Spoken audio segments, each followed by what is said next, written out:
Writing text quickly and beautifully is the core of the craft experience. It's what takes a daily update to your manager with a basic piece of text to an enjoyable and effective document that impresses anyone who reads it. Craft's text formatting tools can either be found in the Style menu on the right or in the pop-up that appears when you highlight a piece of text. But the true power of Craft is in keyboard shortcuts. Try using simple shortcuts like Command-B and Command-I to make your text bold or italic. But then why not step it up a notch? Command-Shift-B adds a highlight. You can select the text and change the highlight color in the pop-up, and Craft will remember it for next time. If you need to create visual hierarchy with text, you can shift through Craft's heading styles with the Control and number keys.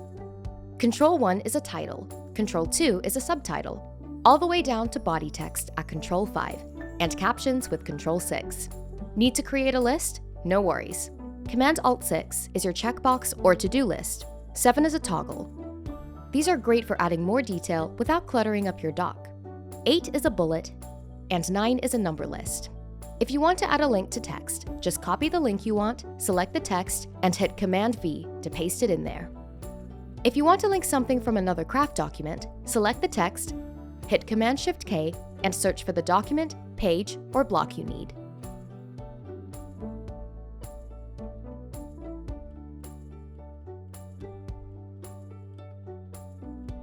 Check out more craft tips and how-tos on our YouTube channel.